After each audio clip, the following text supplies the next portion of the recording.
Handa ka na ba? Konti na lang. Wala nang piglasan to. Overdue na nga eh. Na ano? Overdue na nga. Dapat matagal na nga eh. Bakit ako, love? Eh, ikaw yung una nag-chat eh. Ikaw yung una nag-chat sa akin. Joke lang. Marami sagot dyan, marami sagot dyan. Bakit nga ako? Siyempre, maganda ka.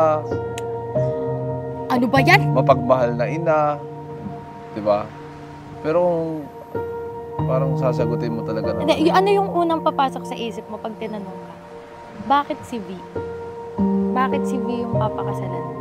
Siguro, mas magandang kung gusto mong lumabas yung tunay na sagot, kung bakit ikaw. Bakit? Ang magandang tanong, bakit tayo?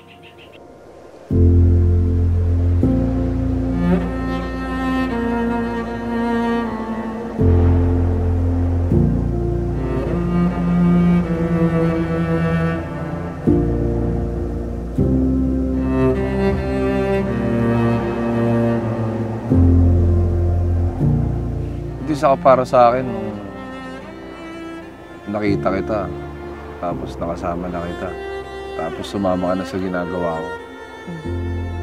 Wala, yun. Ikaw yung unang naniwala dun sa bagay na ginagawa ko. Kaya,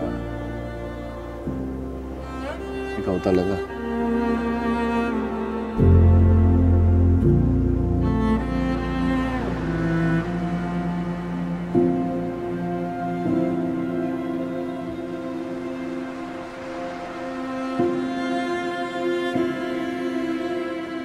Hindi, thank you lang kasi ang ipagpapasalamat ko talaga sa iyo yung tiwalang binigay mo sa akin, number 1. Saka yung paniniwala at pananalig mo na nung time na nagsisimula kaya talaga. Ikaw talaga yung naniniwala.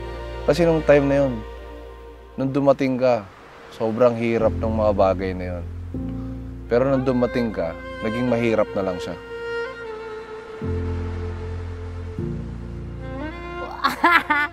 Ang romantic mo ngayon, ah. Pero naaalala mo yung unang chat ko sa'yo? Yung hindi ko pa ito na-post, ha. Ang na-post ko kasi yung kailan ka mag-a-upload. Ang hindi ko pa na-post, na ngayon lang nila malalaman. Yung nagpapa-apply ka ba ng Kalabo Team? Yung nagpapa-hire ka ba? Naalala mo yun? Oo. Ko. Tinatanong mo ba ako ngayon kung nag-a-apply ka? Oo. Hired na ba ako? Ay, overqualified. Sa kabilang buhay, ako